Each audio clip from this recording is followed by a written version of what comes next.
ಆರ್ಯ, ನಾನು ನಿಂಗೊಂದು ಹಣ್ಣು ಕೊಡ್ತೆ. ಎಂಥ ಹಣ್ಣು ಹೇಳೋ ನೀನು? ನೋಡು ಯಾವ ಥರ ಟೇಸ್ಟ್ ಆಗ್ತು? ಖರ್ಜೂರ ಥರನಾ?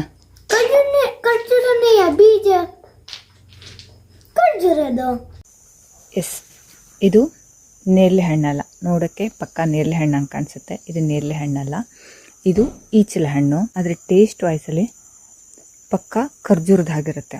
ಇದು ಖರ್ಜೂರದ ತಮ್ಮ ಅಂತ ಹೇಳ್ಬೋದು. ಇದ್ರ ಗಿಡ ಕೂಡ ಖರ್ಜೂರದ ಗಿಡದ ಹಾಗೆ ಇರುತ್ತಂತೆ. ಈ ಟೈಮಲ್ಲಿ ಮಲೆನಾಡಲ್ಲಿ ಇದರ ಹಣ್ಣು ಸಿಗುತ್ತೆ. ಮತ್ತು ಇದ್ರ ಒಳಗಡೆ ಪೀಲ್ ನೋಡಿ, ಪೀಲ್ ಕೂಡ ಖರ್ಜೂರದ ಹಾಗೆ ಕಾಣಿಸುತ್ತೆ. ಇವನ್ ಅದ್ರ ಒಳಗಡೆ ಸೀಳು ಕೂಡ ನೋಡಿ ನಿಮ್ಗೆ ಖರ್ಜೂರದ ಹಾಗೆ ಕಾಣಿಸುತ್ತೆ. ಬಿಟ್ಟು ಎಲ್ಲೋ ಹಳೆಯ ಕಾಲದಲ್ಲಿ ಖರ್ಜೂರದ ಮೂಲ ಇದೋ ಅಥವಾ ಖರ್ಜೂರದ ತಮ್ಮ ಇದೋ ನಂಗೆ ಗೊತ್ತಿಲ್ಲ. ಬಟ್ಟು ಈ ಕಡೆ ಖರ್ಜೂರ, ಮಲೆನಾಡು ಖರ್ಜೂರ ಅಂತ ಹೇಳ್ಬೋದು. ಈ ಏಪ್ರಿಲ್ ಮೇ ಟೈಮಲ್ಲಿ ಮಲೆನಾಡಲ್ಲಿ ಸಿಗತ್ತೆ.